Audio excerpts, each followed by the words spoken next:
ভালো নাম বাবু বলো, ভালো নাম বাবু বলো। দুইজন মিলে শয়তান বলে ডাকেন আর এখন ভালো নাম বলবে? দুইজনকে আসলেই মানুষ? স্বামী স্ত্রীকে আসলেই মুসলমান? এ নাম আপনি রাখলেন কিভাবে? আল্লাহ রাসূল বলছেন পৃথিবীর মানুষ শোনো, সবচেয়ে উত্তম নাম নাম রাখো আব্দুল্লাহ, আব্দুর রহমান, আব্দুর রহিম, আব্দুল সত্তার, আব্দুল জব্বার, আব্দুর রাজ্জাক, আব্দুল গাফার, আব্দুল হামিদ, আব্দুল মুসাব্বির। গুণবাচক নাম রাখো। দুই, নবীদের নাম রাখো, ঈসা, মুসা, মোহাম্মদ, আহমদ, ইব্রাহিম, ইদ্রিস, ইয়ে, সুলাইমান, দাউদ। নাম মায়ে খেয়েছেন দুনিয়াতে, রতন নাম রাখলেন কেন?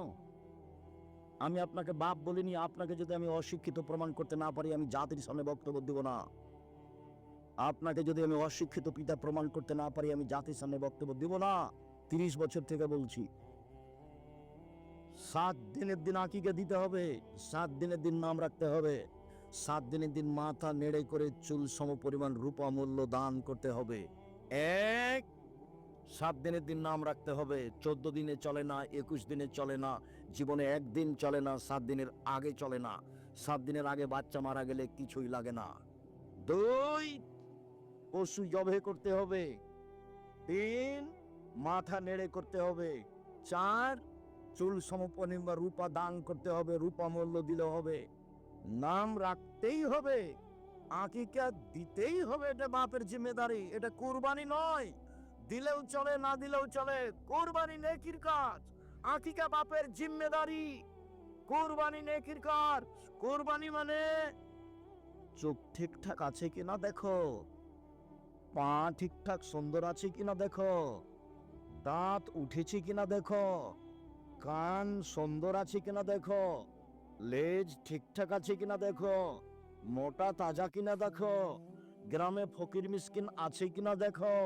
কুরবানি মানে নেকি, কুরবানি মানে এই এই এই এতগুলোর নাম কুরবানি। আকিকা মরা হোক, আধা মরা হোক, কানা হোক, ল্যাংড়া হোক, 2 দিনের হোক, মানে মরছে এখন মরবে তাকে দিলেও চলবে, খালি জান আছে।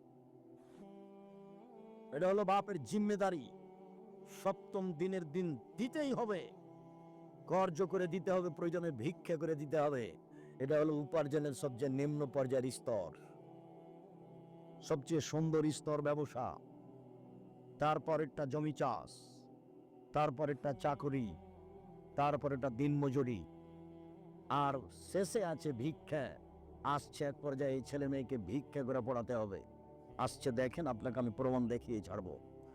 শুনুন সম্মানিত দিনী ভাই বোন, ছেলে মেয়েকে শিষ্টাচার শিখাতে হবে। শিষ্টাচার কি জিনিস? শুধু নাম শুনেছি শিষ্টাচার, কোনোদিন বুঝিনি কাকে শিষ্টাচার বলে।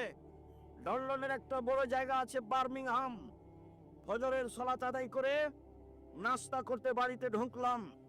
আগে আগে বাড়ির মালিক যাচ্ছে, পিছে পিছে আমি যাচ্ছি। বাড়ির ভিতর থেকে একটা ছেলে বের হয়ে আসলো, 18-20 বছর বয়সের। ছেলেটা এসে বলল গুড মর্নিং, এটাও বলল গুড মর্নিং। আমি পিছে আছি, এখন আমি কি করতে পারি? আমি অবাক হয়ে গেলাম। খেতে বসে বলছি ভাইজান, লন্ডন টাকা উপার্জন, টাকা ইনকাম করতে এসেছি, আদর্শ বিক্রি করতে আসিনি। এটা হতে পারে না। ওর জন্য গুড মর্নিং আর আমার আপনার জন্য আসসালামু আলাইকুম। 1 কোটি গুড মর্নিং এক পাল্লায় দেন, আর একটা আসসালামু আলাইকুম এক পাল্লায় দেন, দেখি কোনটা ভারী হয়। আপনি আমাকে 1 গিলাস পানি দিলেন, আমি বললাম থ্যাংক ইউ, এটা একটা আদর্শ। ভাইজানকে 1 গিলাস পানি দিলেন, উনি বললেন জাযাকাল্লাহ খায়ের, এটা একটা শিষ্টাচার, এটা একটা আদর্শ। বলেন কোনটা ভালো? 1 কোটি থ্যাংক ইউ এক পাল্লায় দেন, আর একটা জাযাকাল্লাহ খায়ের আপনি এক পাল্লায় দিয়ে ওজন করেন, দেখি কোনটা ভারী হয়। জাযাকাল্লাহ খায়ের আল্লাহর পক্ষ থেকে জিবরাইলের মাধ্যমে মুহাম্মদ সাল্লাল্লাহু আলাইহি ওয়াসাল্লামের মাধ্যমে আমাদের কাছে এসেছে, আর থ্যাংক ইউ মানুষে বানিয়েছে। দুটো সমতা হতে পারে? কোনোদিন হবে না। ছেলে মেয়েকে আদর্শ শিখিয়ে দিল, শিষ্টাচার। বাপ মা জানে না কাকে শিষ্টাচার বলে।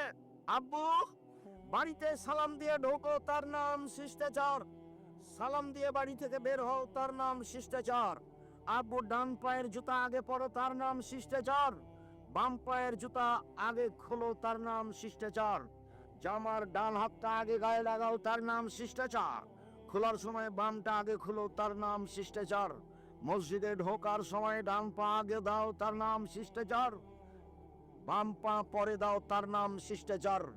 ডান কাতে ঘুমাও, তার নাম শিষ্টাচার। রাস্তায় মানুষ পড়লে তাকে সালাম দাও, তার নাম শিষ্টাচার। পেশাব পায়খানায় ঢুকলে দোয়া পড়ে ঢোকো, তার নাম শিষ্টাচার। বের হয়ে আসলে দোয়া পড়ে বের হয়ে আসো, তার নাম শিষ্টাচার। দরজা বন্ধ করলে বিসমিল্লাহ বলো, তার নাম শিষ্টাচার। খাদ্যদ্রব্যাদির পাতিল ঢাকার সময় বিসমিল্লাহ পাতিলের এক পাশ থেকে ভাত তরকারি উঠাও, তার নাম শিষ্টাচার। বাচ্চারা এক পাশ থেকে খাবে, তার নাম শিষ্টাচার। ডান হাতে খাবে, তার নাম শিষ্টাচার। বাম হাতে পেশাব পায়খানা করার পরে পানি খরচ করবে, তার নাম শিষ্টাচার। শিষ্টাচার কাকে বলে? ইসলামে এক গিলাস পানি পান করলে 5টা শিষ্টাচার লাগে। অবাক ধর্ম। এর আগে ছিল যেটা, সেটার নাম জাহেলিয়াত, আর এখন যেটা এসে সেটা ইসলাম। 1 মিনিট, এই ছেলে, এই কোনো কাজ আমাকে দেখায়ও না।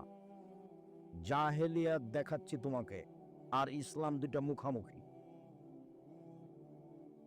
জাহেলিয়াত, আল্লাহ বলছে অকারনা ফি বুয়ুতিকুন্না ওয়ালা তাবাররুজনা তাবাররুজাল জাহেলিয়াতিল উলা। হে মুসলিম মহিলা, তোমরা বাড়িতে থাকো। বন্যতার যুগে, বর্বরতার যুগে, অসভ্যতার যুগে, জাহেলিয়াতের যুগে মেয়েরা যেভাবে প্রদর্শন দিয়ে চলতো, ভ্যানিটি ব্যাগ ঘাড়ে করে, সেভাবে তোমরা চলো না। আল্লাহ বলছেন এটা জাহেলিয়াত।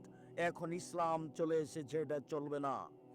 মুহাম্মদ সাল্লাল্লাহু আলাইহি সাল্লাম বিদায় হজের লম্বা ভাষণে বললেন এক পর্যায়ে, পৃথিবীর মানুষ শুনে রেখো, কুল্লু আমরিন মিন জাহেলিয়াত তাহতা কাদামাইয়া।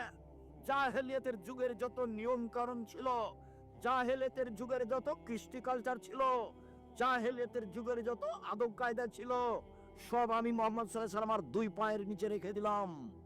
জাহেলিয়াতের যুগের কোনো কৃষ্টি কালচার শিষ্টাচার চলবে না। শুনে রাখো জনগণ, और रेबा मिन আমরি জাহেলিয়া, সুদ হচ্ছে জাহেলি প্রথা। আমি সুদ জাহেলি প্রথাকে পায়ের নিচে রেখে দিলাম।